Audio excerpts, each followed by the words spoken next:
Class 10th में अगर standard maths लिया है तो 2021 का एक क्वेश्चन सीख लो, इस टाइप का क्वेश्चन आने की पॉसिबिलिटी बहुत ज्यादा है। क्वेश्चन है, if sum of two numbers is 1215 and their HCF is 81, find the possible pair of such numbers. Let the numbers be A and B, यानी जो दो नंबर है वो ए और बी हैं। क्वेश्चन में हमें दिया हुआ है sum of the two number is 1215। तो क्वेश्चन की कंडीशन को हमने यहाँ पे लिख लिया है। आगे क्वेश्चन में दिया है their HCF is 81, concept of HCF, यानी एचसीएफ एक्चुअल में है क्या। एचसीएफ का मतलब कोई भी दो नंबर है उनके कुछ ना कुछ प्राइम फैक्टर होंगे, सारे प्राइम फैक्टर में कुछ फैक्टर ऐसे होंगे जो दोनों नंबर में कॉमन होंगे। अब बहुत सारे पेयर ऐसे हो सकते हैं जो कॉमन फैक्टर हो, उन्हीं कॉमन फैक्टर में जो सबसे बड़ा कॉमन फैक्टर है वो कहलाता है हमारा highest common factor, that is HCF. एक एग्जांपल लेते हैं, मान लो मेरे पास दो नंबर हैं 12 और 16। अब इसका फैक्टर 1, यहाँ 1 दोनों में कॉमन फैक्टर होगा, 2 भी दोनों में कॉमन फैक्टर हो सकता है, 3 दोनों का फैक्टर नहीं है, 4 दोनों में कॉमन है, और इसका भी फैक्टर है, इसका भी फैक्टर है। इसके बाद में दोनों में कोई कॉमन फैक्टर है नहीं। अब जो पॉसिबल कॉमन फैक्टर्स हैं या सारे कॉमन फैक्टर जो भी हैं, इनमें सबसे बड़ा कॉमन फैक्टर कौन है, वही होता है एचसीएफ। यहां पर अगर देखें तो 4 सबसे बड़ा कॉमन फैक्टर है, तो 4 होगा इन दोनों का एचसीएफ। अब 4 अगर एचसीएफ हमने ले लिया तो उसके बाद में इन दोनों में कोई कॉमन फैक्टर बचेगा नहीं। अब तीसरा कॉन्सेप्ट ये है कि जो एचसीएफ है दोनों नंबर उसके मल्टीपल होंगे ही होंगे। दैट मींस 4 अगर एचसीएफ है तो 12 भी इसका मल्टीपल है और 16 भी इसका मल्टीपल होगा ही होगा। इसी कॉन्सेप्ट पे बेस्ड हम इसका सॉल्यूशन करेंगे, बहुत आसानी से हो जाएगा, कॉन्सेप्ट समझ में आना चाहिए।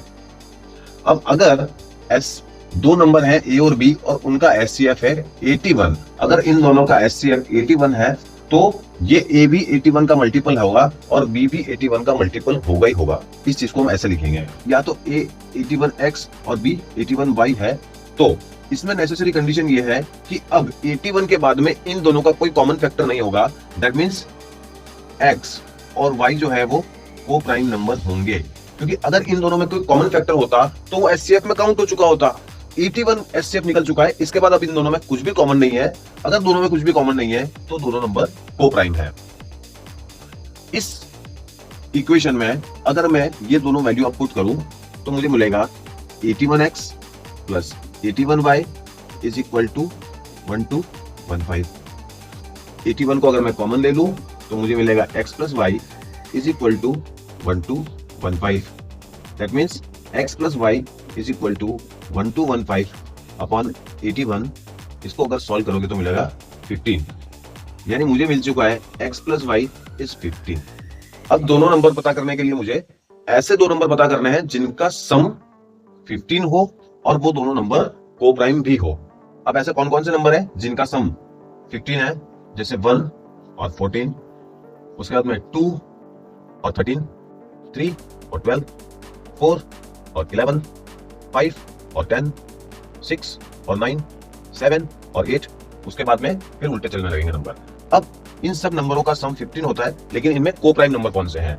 1 और 4 को प्राइम है, 2 और 13 भी को प्राइम है, 3 और 12 को प्राइम नहीं है, 4 और 11 भी को प्राइम है, 5 और 10 को प्राइम नहीं है, 6 और 9 भी नहीं है, 7 और 8 है।